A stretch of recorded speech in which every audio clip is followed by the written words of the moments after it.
Hello,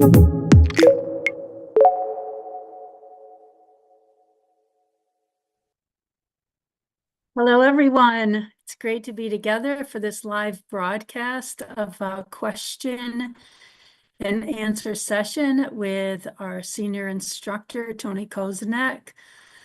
Whether you're a first-time viewer or if you're a KabU student, or if you came back maybe a second time to check it out, we really love to receive all of your questions.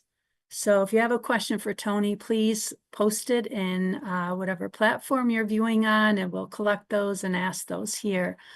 Also, we have simultaneous translation for our Spanish-speaking viewers. So when a Spanish-speaking viewer does ask a question, we'll make note of that. That's something we recently started, and we're really excited about that as well.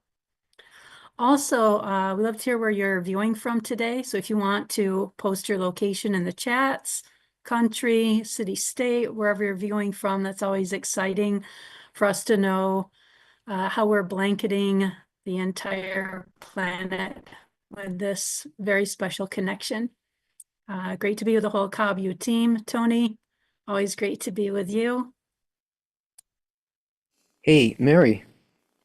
Hello, Mary. Hello, friends in the production staff. Hello, people out there sitting at the other side of your computer. It's getting warm inside your computer here, but we'll keep going. Yeah, this series is called, presentations is called Kabbalah Explained Simply. I like to think of this particular broadcast as Kabbalah Explained Internally, meaning that there's plenty of knowledge connected with Kabbalah because it goes into the absolute root of all science. But it deals with a grasp of nature, of teaching, of imparting a grasp of nature to a person so that a person can understand where you are, why you're where you are, and what it is that you're here to do. And as a result of that, it makes it possible for you to feel not the separated quality of reality, which is what we mostly feel in the world, but to begin to feel and see and experience as your reality those things that are have previously been hidden from us. In other words, we begin to see the actual spiritual nature of the place that we do live. And the key to all of this is a law called equivalence of form.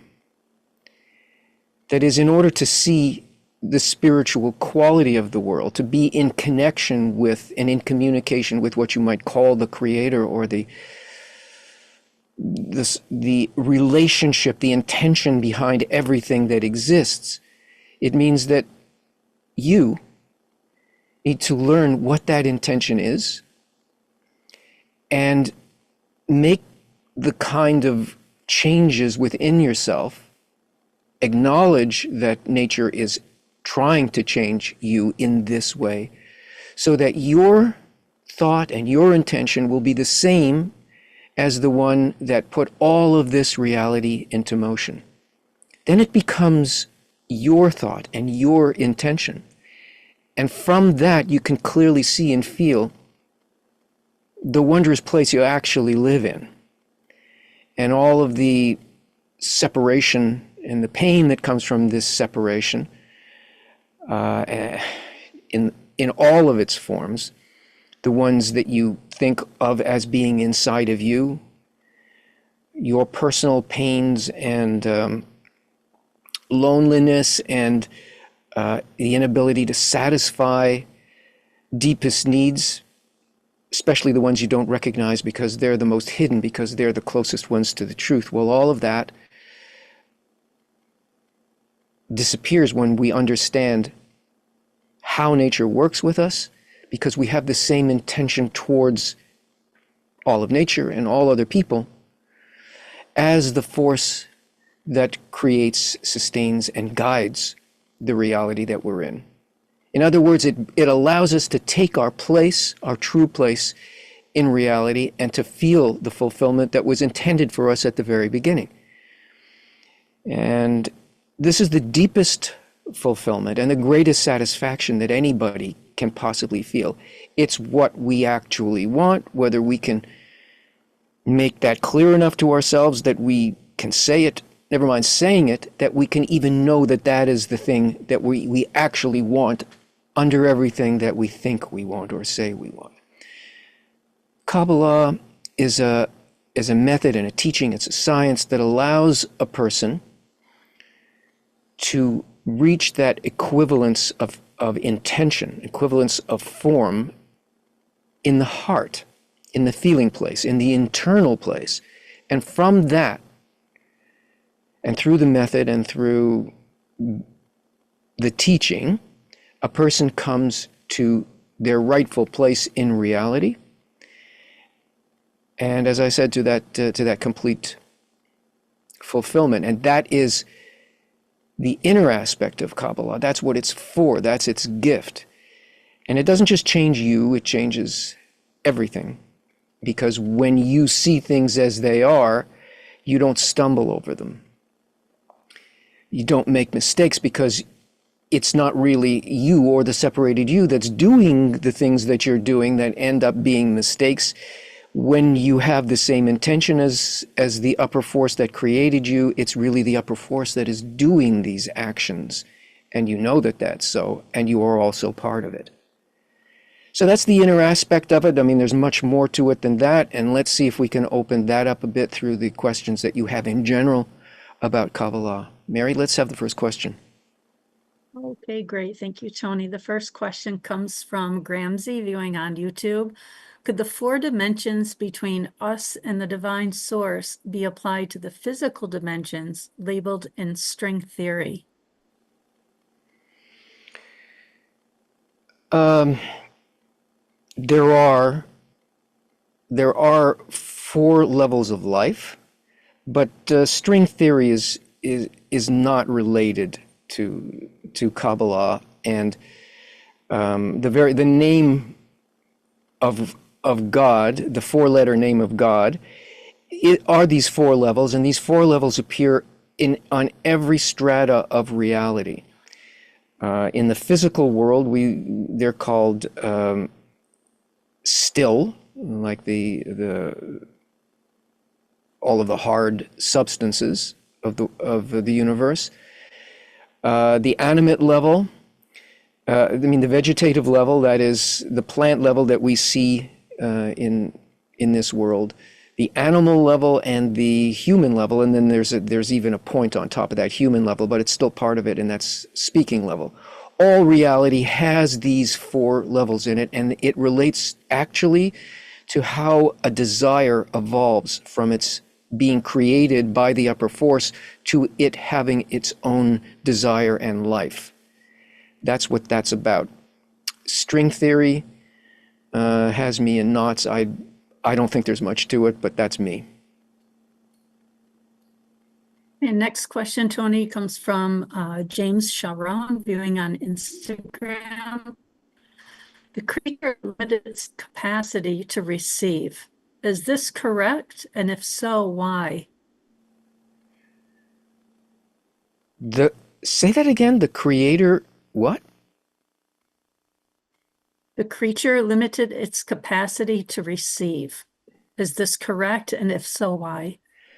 I don't have the context for this. The fact that there are creatures comes from the fact that the creator limited his presence in every place and allowed for a place in which a universe, creatures, and so on could exist.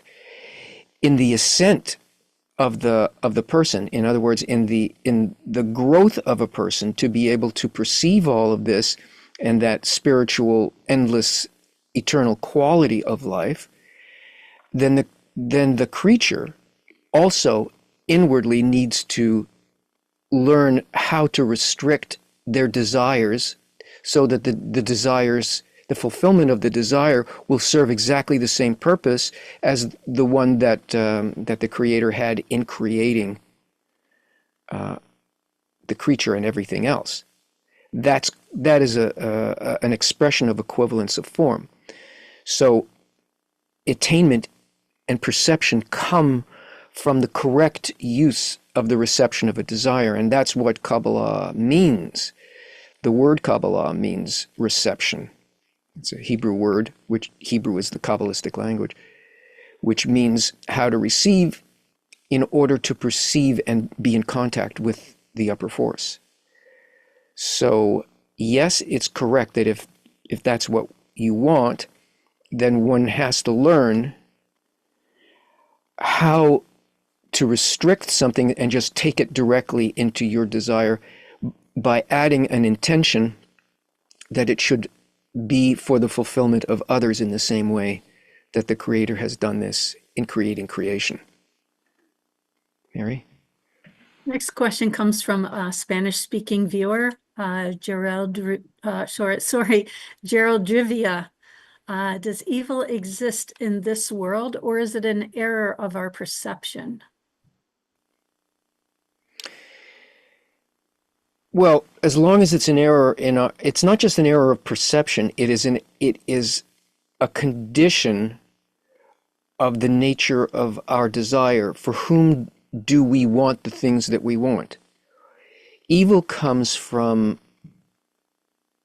the dominance of the desire to fulfill myself alone. Because it's the opposite quality to the quality that created everything. So that causes a detachment.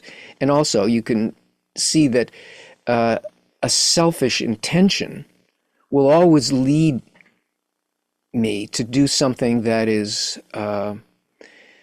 more and less aligned with the intention behind creation. It's going to isolate me. It will cause me to hurt others.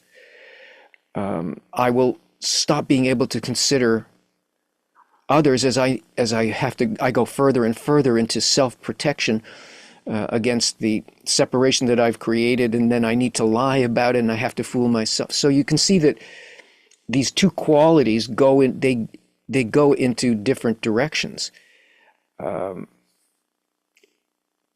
The evil exists within us. And it's the predominance of that desire to satisfy myself alone that creates all of the evil that we see outside of us in the world, not just by perception, but by the domino effect on every other person that we engage with. Because we inherit our desires from other people. It's why the nature of a society and what is the guiding ideal inside of a society is so important, because it magnetizes and directs people. And a society that is truly based on the principle of bestowal is, well, you can't find one in the world. You really can't. One has to well, you can find them, but they're tiny, and you have to organize this with other people and set this up as your primary environment, meaning your most important environment. If you do that, then you can now harness this force of society to help everybody who's in it align more and more with the ideal of bestowal and the other social ideas that come from the actual law of nature, not from human imagination. And this situation of trying to follow laws that aren't laws, and the horrific outcome, which you could call evil, is really very clearly happening today. So if you want to know how to reverse this, or understand where we're at this juncture in human development, You need to learn what the actual laws are and how they apply to us on the human level. Because this whole thing that's happening now is meant to show us to create a desire in us, a need for making the real changes at the point from which evil comes into the world. And that's in you, in me, and in the way in which we relate to desires. Seems like a small thing, but when you put it all together, it can make a paradise, or it can completely destroy civilization. Mary? Yeah, Tony, the next question, there's no name here. How would a student of Kabbalah deal with the threat of a war? How should we behave in a war?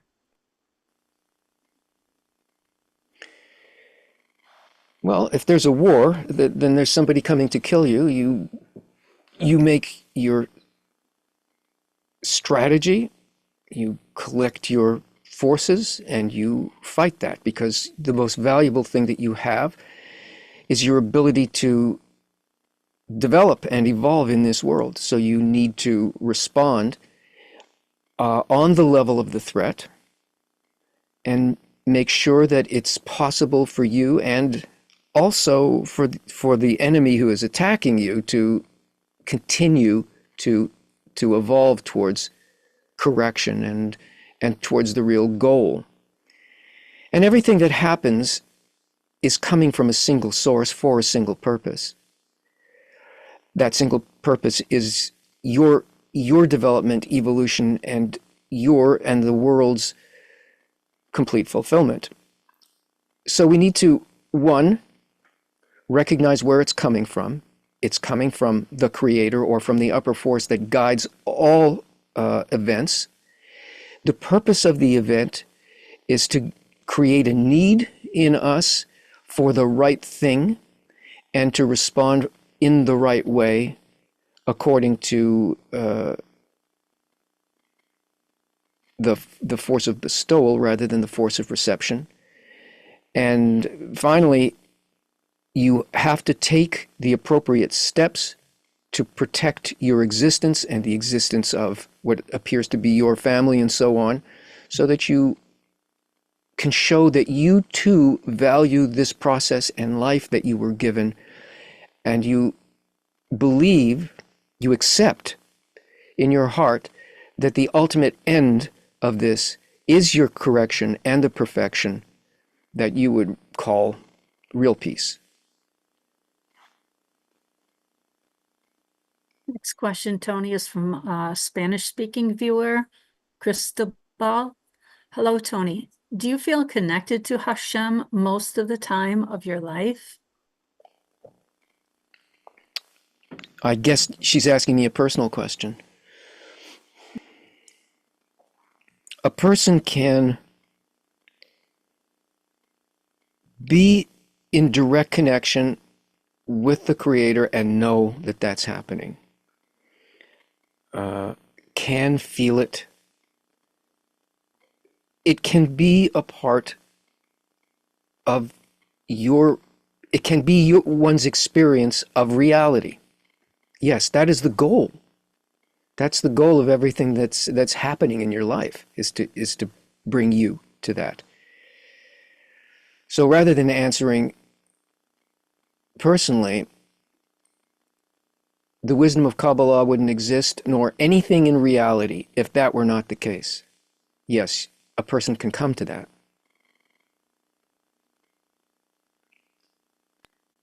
Next question is from Javi Sierra. Hello, Tony. Hello, Mary. Hello, Javi. Hi. I just had my first online group meeting, and in the middle of the workshop, I had the opportunity to experience a subtle and beautiful feeling of common well-being. I have two questions about this. Could the ego create the illusion of a false group connection? How could I recognize when a connection is real? Thanks.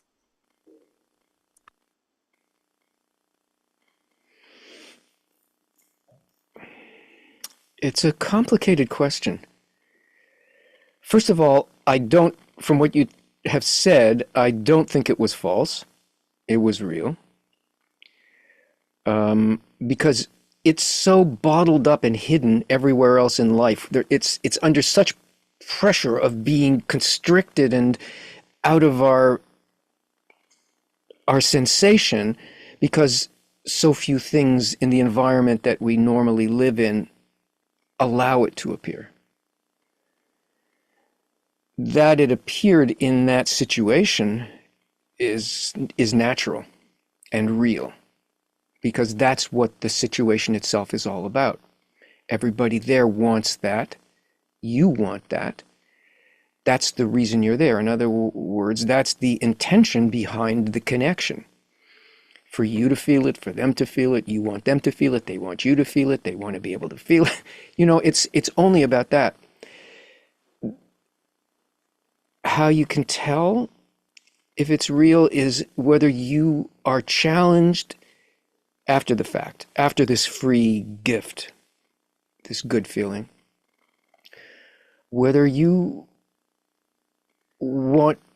begin to see where you're disconnected in that type of environment, and you want to make the inner changes that will allow you to get above your egoistic responses to things, your judgment of other people, one's feeling of self-importance or being smart or right, any of those things that really do cause the separation. If you find yourself up against that, and you want to go over it, then any connection that comes at all, any sweetness and warmth and sensation of home and even a heightened awareness and perception, then it's real.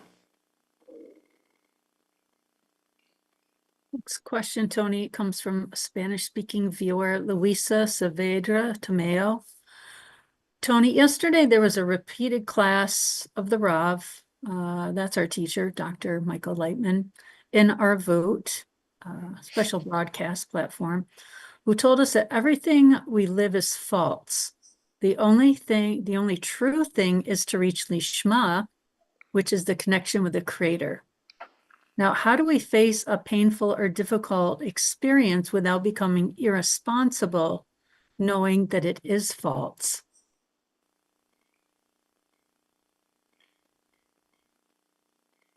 You're not going to be allowed to be irresponsible. Don't worry about it. Nature will grab you and force you to deal with a situation. And the point here is not to disregard how the Creator's talking to you. If something difficult is coming, it's coming as a instruction, a correction. This is the speech of the Creator, and to us, if we can recognize it. So you're not going to act in some disregarding way if you want to have a connection with the Creator. One needs to realize that is happening, so that whatever level I think I'm at the moment is, well, that was fine, but the Creator's not satisfied with that. He wants to bring you to complete wholeness and freedom. And that means that you will need to be challenged in places where you think, where you have no faith, where you think that it's something other than the Creator, something other than what you actually want. And it always appears to us, all these stages of growth appear to us first as darkness, as bad, because it strikes us in the place where we are most encrusted and holding on to an egoistic perception of what should be, what is and what should be. And that needs to be broken so that we can rise above it into a level of freedom. It comes in darkness. A darkness descends from above in the form of an event of some sort that we call bad. And then we learn to recognize it and to respond, and the heart will respond in a correct way once it's recognized. And then we rise to that level that had descended into us or where we felt a fall. And then we begin to feel the light in it. This is the constant process of the spiraling ascent to more and more complete connection with the wholeness of reality, with the Creator. So you can't disregard it. The point is not to, what would you call, dissociate from it and think, oh, it's just an illusion. That's not what that means. It means that if we think that something is I don't want to go too deeply into that. It just means you're supposed to develop. It's the best I can do with that without, yeah. No, I'm not going to. Okay, next Tony, question. why are you arguing with yourself? I am not arguing with, get off my case. Get reassociated, Tony, quickly. Yeah. Okay, next up is a question from Heather Gray. What about if you've made mistakes with the intention of self? That's really not in our control, is it? I don't really know what that means. Mistakes with the... Say it again. How'd you phrase it? What about if you've made mistakes with the intention of self? That's really not in our control, is it? That's supposed to be there. The mistakes have to be there. Otherwise, there's no desire created for what the Creator wants to give us. If we feel we're all okay, we're perfectly all right, we're not going to advance. We're going to stay where we are.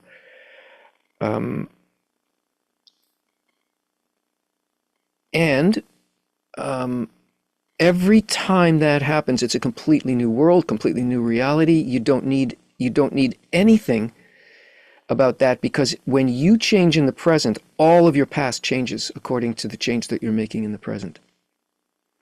If your perception tells you, this was not the way that aligns with what it is that I want to become, you've essentially abandoned it there. You don't value it. So it doesn't define you. It's not just that what happened in the past defines who you are today. It works the other way as well in time. What you are today also changes, corrects your past. And your past begins to, in your perception, you can see it aligning with the ultimate goal, rather than thinking of it as a diversion. It was actually part of of the upper GPS that could bring you to a place where you could make a choice to change your past in your pursuit for a spiritual future and a spiritual present. Tony, just to give viewers who aren't already in KabU a heads up, we do have a live Q&A session on Zoom. That's right after this Kabbalah Explained Simply session each week. We have a 1-hour live Q&A session on Zoom at KabU, where you can ask any questions you want. So today there will be one right after this 1-hour broadcast coming up at the top of the hour. You just go to KabUconnect.com /live /live and click on Zoom. So if you'd like to join us for a second hour, it's a personal Zoom session. You can ask Tony questions, follow-up questions, and it's really a very special session. So if you're interested, please join. Next question is from Konstantin. Can we say that Kabbalah is a form of psychology? No. No, it's not. It's a spiritual science that takes us above. Well, you know what? It depends on what you're calling psychology. There are definitions of these things, and it's not it doesn't deal just with the fact that there is an inner life of a person and there are factors in the inner life of the person. But there is nothing but the inner life of the person in terms of what we call life and the quality of life. Everything is truly experienced inwardly. There's really no external aspect to what we consider to be our life. Even those things that we think have to do with sensations of touch and sight and so on they're all inward. We have absolutely no true connection to anything outside of ourselves, because the only thing that exists outside of ourself in Kabbalah is the Creator. That's the only thing outside of the will to receive. The only thing that exists is the Creator. The only thing we are trying to do is to come into an awareness and a relationship with the Creator as the Creator, I mean that we understand that we feel it in that way, and we come to that place of the most primary root out of which all forces and formations and worlds come. It's not a matter of making a normal adjustment to things that may be out of balance in relation to other people. Yes, that's part of it, because if you follow the law according to what the actual structure of reality is, then you're going to be more aligned. What it has in common is that with psychology is that if you one determines reality by what happens inside of them. You call something real according to some measurement that you can't really put your finger on inside of you that says this is so. Nobody else can tell me whether this is real or not. So that's its commonality, that you have to change internally in order for anything to change. But it's not a psychology, because its goal is the experience and relationship of the Creator,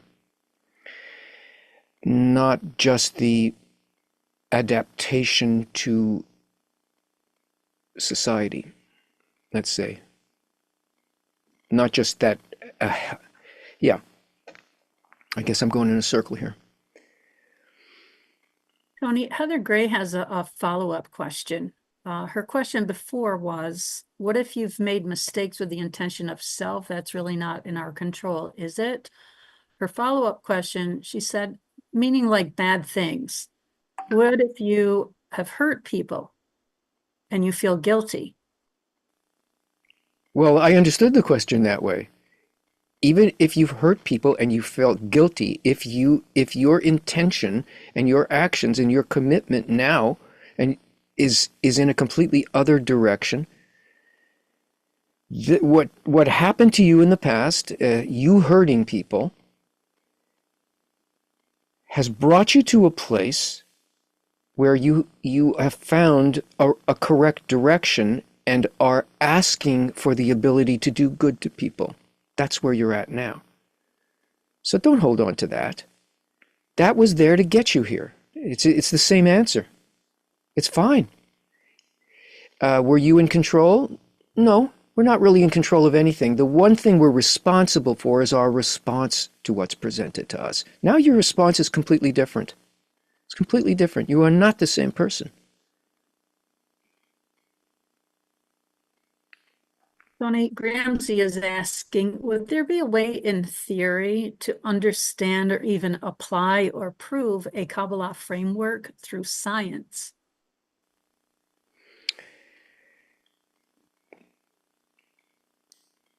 Kabbalah is a wisdom.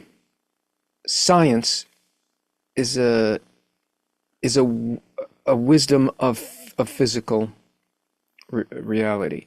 Kabbalah deals with everything above the physical realm. It includes the physical realm, but it's aimed at something above it. No, science cannot, material science cannot prove the method, because the whole point of the method is to bring a person to the sensation of faith, that is, the dependence on something that is completely above the physical world. And science cannot touch or measure anything in that realm. So it can't prove it, even though it can take, science can prove it up to that limitation, that these things that Kabbalah speaks about also function in the physical world, because you can see it all through nature. But you cannot get to the root from the branch. You have to get to the branch from the root. And Kabbalah can prove science, but science cannot prove Kabbalah.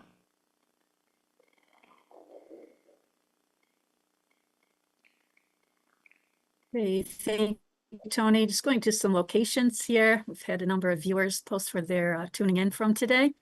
We have Pittsburgh, Pennsylvania in the US, South Wales in the UK, Michigan, Netherlands, Tennessee, France, Netherlands, Belgium, Chicago, Germany, Western North Carolina, Denmark, Ghana, another UK, Estonia, South Africa, Virginia, Maine, Salt Lake City, Utah, Kelowna, British Columbia, Minnesota, Costa Rica, Venezuela, Peru, Argentina, Bolivia, España, Guayaquil, Ecuador, Mexico, Leipzig, France, Benin Republic, and Barcelona, Spain.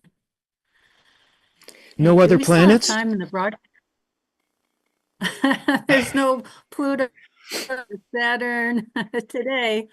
It's always exciting when beings join from those areas.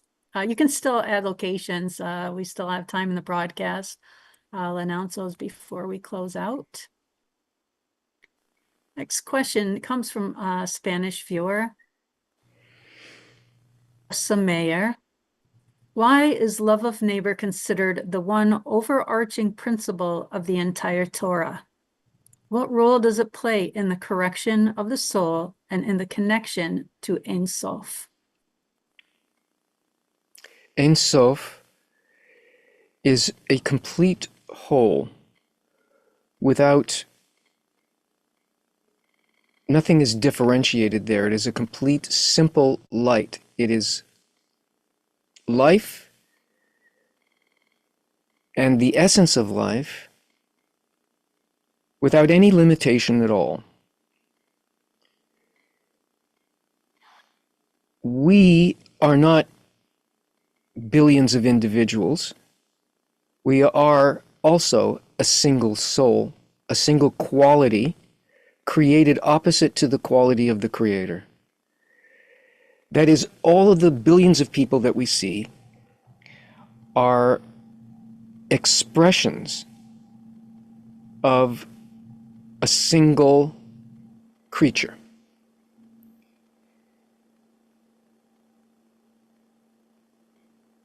So, love your neighbor, love your friend, others, loving others as yourself means, well, what is the self?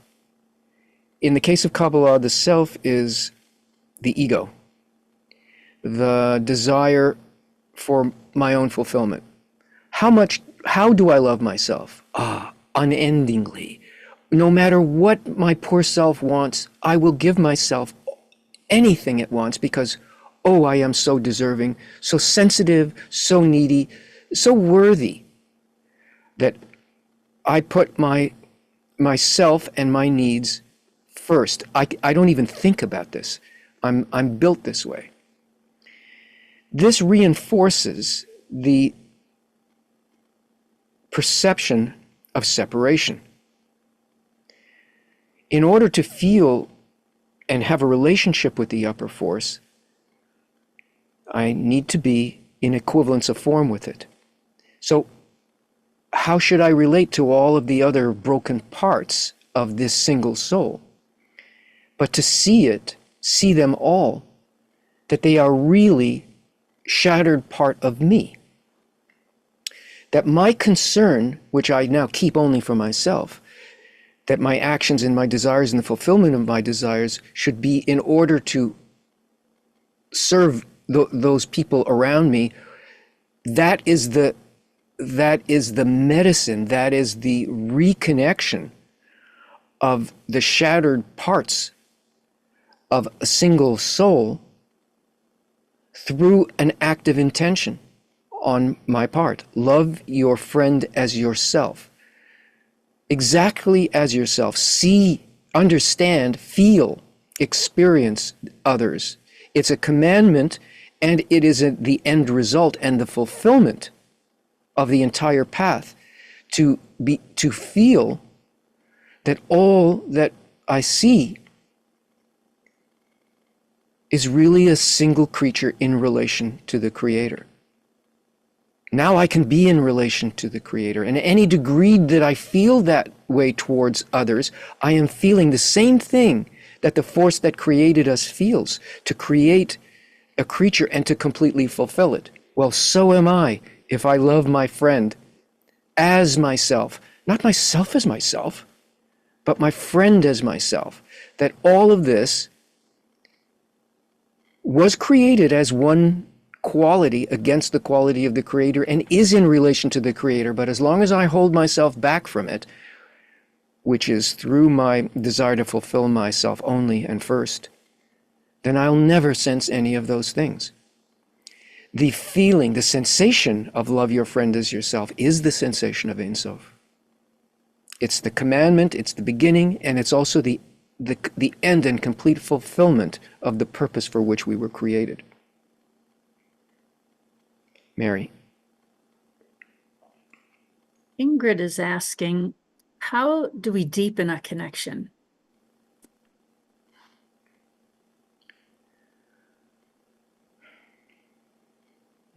A connection?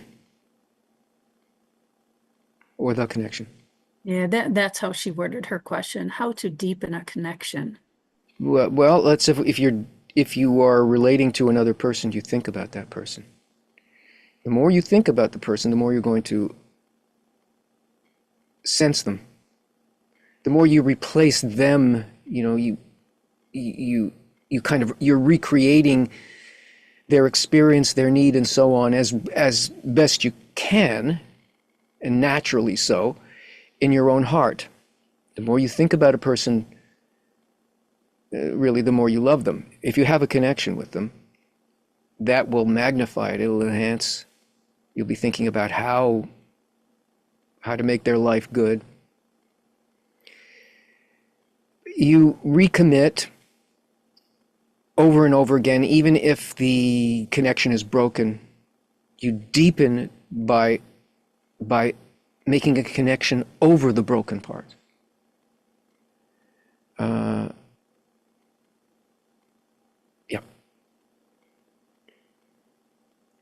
Okay, Boo has a few questions.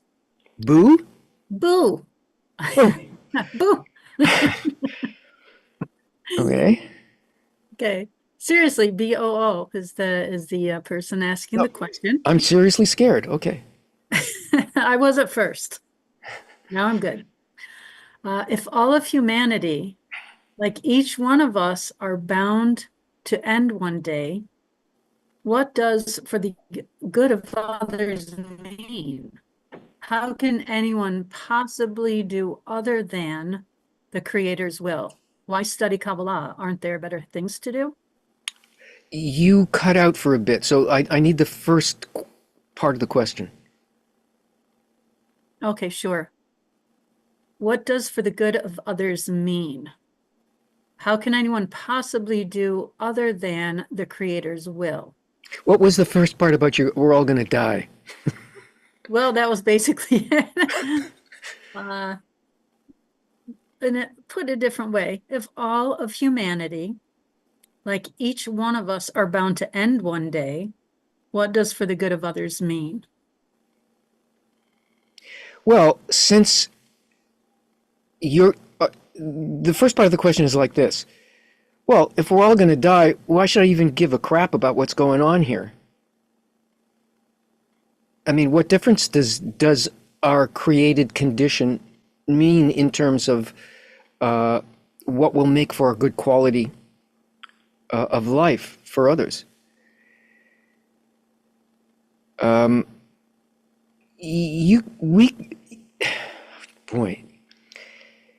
there is an outcome. The outcome is predetermined. The outcome is good.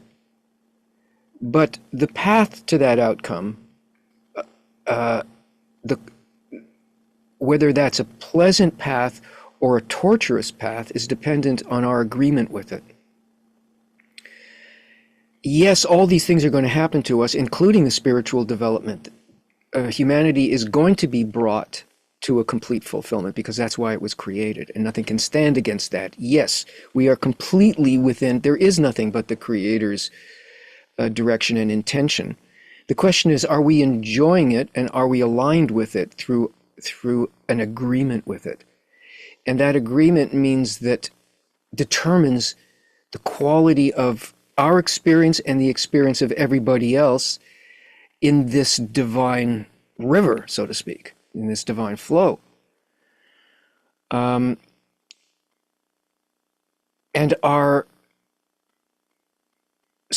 what we want to do is we want to speed up this process so that the suffering doesn't have to happen, so that we're not dragged into it against our nature, completely against our nature. We want to take steps to change our nature so that we do align with this, with the law of reality. And it makes all the difference in the world as to the good, the pleasure that others feel in the flow towards this beautiful gift that the Creator made for us. We can experience that gift now. We can experience it before death. We're not meant to just, to die and go to heaven. That's not how it works. The only way we taste good and heaven, so to speak, is by aligning with it consciously during our physical lifetimes, times. Not by being dragged there, because then we don't exist in that sense, because we don't have a will. We're not a real creature. We're an unconscious creature. That's not the goal. The goal is for us to reach the stature of the Creator. That happens by conscious agreement. So the agreement consists of the love of others in this, and recognizing that the self and the others means that we want for them what we want for us. Tony, I believe this is a follow-up question that Sylvie has. Hi, Tony. Are there, according to Kabbalah, heaven and hell after our death? During our life, they are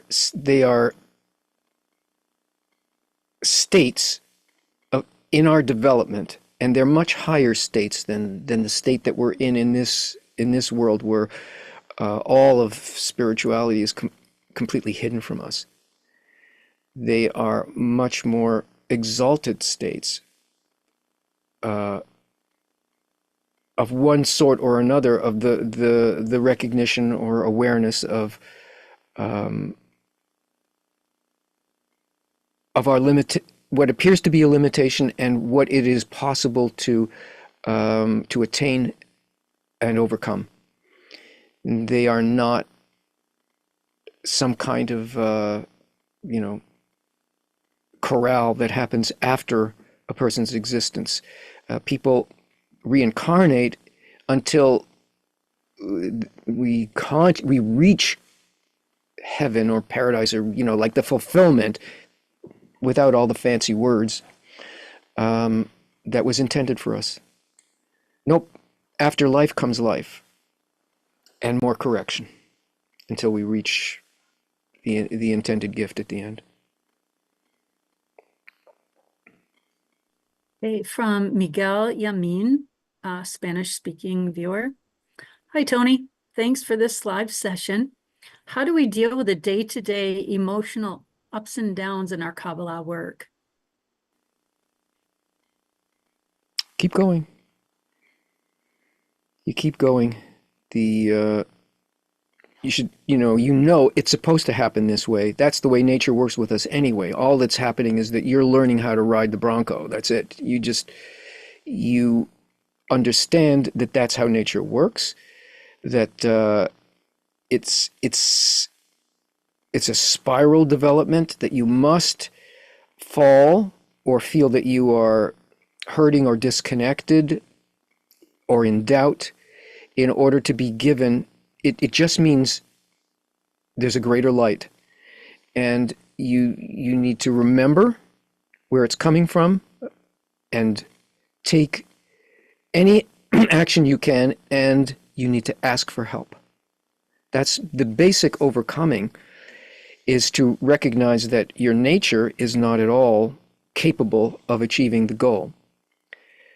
Only the assistance of the upper force, asking for your internality to be like that of the upper force, can allow you to overcome it. And the request, the whole point of why you're being dropped down, is so that you will turn to the only place where this exists, which is in the upper force itself. You pray, you ask for help from the Creator in order to become like the Creator, because you yourself can't do it. Why did he throw you down? So that you would need to communicate with him. Don't be scared. Boo has a follow-up question. But doesn't whether I want to agree with the Creator or not only depend on the Creator? What do I have to do with it? It seems I was chosen by God to want God. My choice is just an illusion he gave me.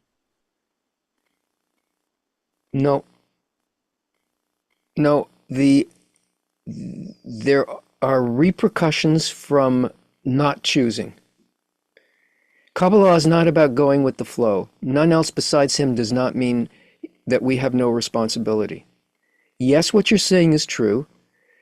There is only the force of the Creator, and everything else is a kind of a piece of it coming to the awareness of what it is, which is his will. But we are supposed to be conscious, and there is an area of responsibility that we're given. It seems very small in the grand picture of reality, but it determines whether or not we are fulfilling what the Creator wants. There was an intention that there will be a creature, and the creature will become equal in stature to this quality that created it. That quality is not a quality of reception. It doesn't just flow. It doesn't just flow. It is an intention of good that is endless, not qualified by anything else. We are not this quality, but we are given an opportunity in a place where we can manage it in this tiny, tiny little space within us, which is this conscious agreement with it. That is the only place where the upper force really exists inside of the opposite force. That's the thing called the point in the heart. Without that, we're not doing anything. Yes, It's all the Creator. But the Creator wants to give us the conscious gift of being similar to this quality of bestowal, which is not at all like receiving and floating. Even if we do this, make this kind of agreement and choice and work and put the effort into this tiny space of free will, the whole of reality becomes fulfilled through that act in which we are giving back to the Creator, because he wanted this to occur, and we say, okay, then everything that I do will be in order for it to occur so that your desire can be fulfilled. And that's the only way we can touch this quality of bestowal. If we disregard that, we're not doing anything. We're unconscious.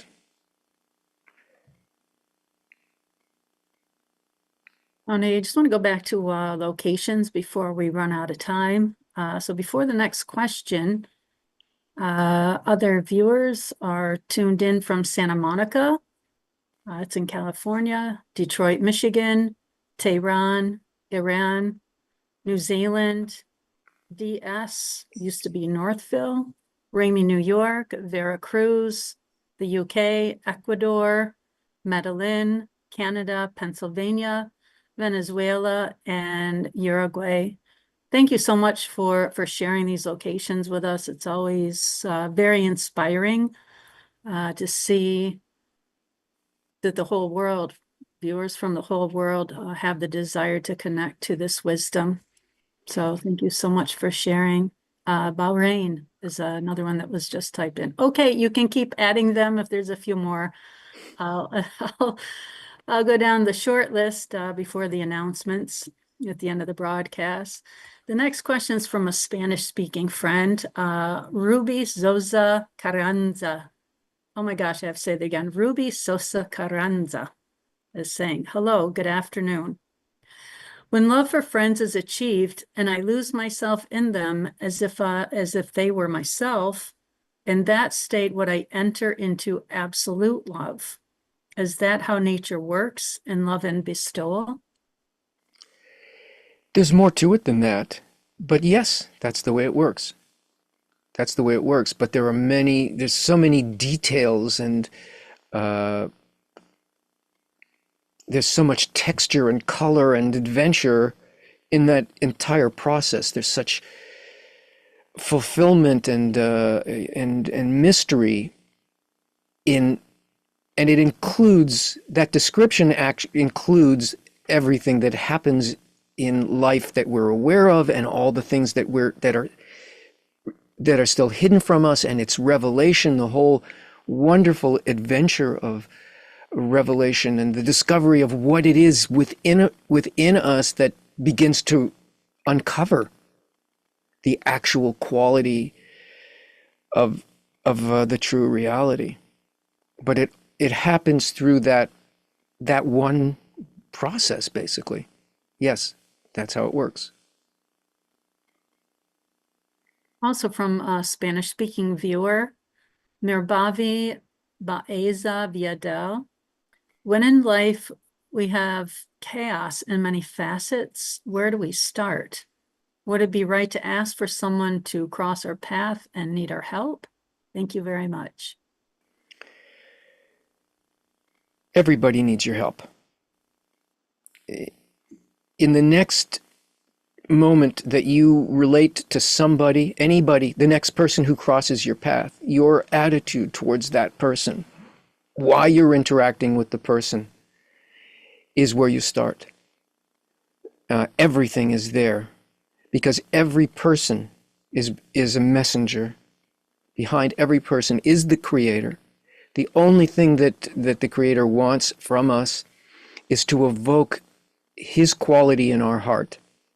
And every person that we meet touches that place in us. And that doesn't mean you've got to jump and do, build them a house or something like that. It starts with why you're relating to that person. Are you relating for you? Are you relating for them? Are you relating in order to connect with the Creator? it can start right away. And with that, let's end the broadcast. Announcements, Mary? Okay, you got it, Tony. A few more locations that were added: Illinois, Argentina, Egypt, Washington State in the US, and Sacramento. Just a few announcements before we close out. You can join KabU. If you're not already a KabU member, then we invite you to join. You can see the links in the chats. You gain access to several Kabbalah courses from beginners to advanced. You join the world's largest online Kabbalah community, and the ability to ask instructors questions in the student forums. So you can ask any question anytime that you want, and you have access to a KabU exclusive weekly webinar. Also, you get access to the next Kabbalah Revealed course with Tony starting on February 2nd. So we encourage you to join KabU.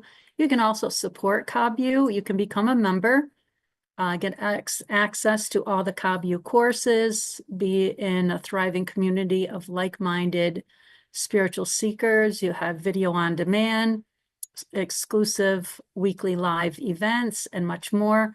Or you can make a donation. We're all volunteers, and the donations help to produce our courses and broadcasting live events. And if you've already signed up, or it's not too late, you can join the live Q&A session with Tony. I'll be there as well, and those sessions are always amazing. This was an amazing session as well. Thank you for sending in all the great questions, some really deep questions today. Always great to be with you, Tony. Thanks, Pleasure. Mary. This went without crying or explosions, so it was really good. And thank you, friends, for the wonderful questions.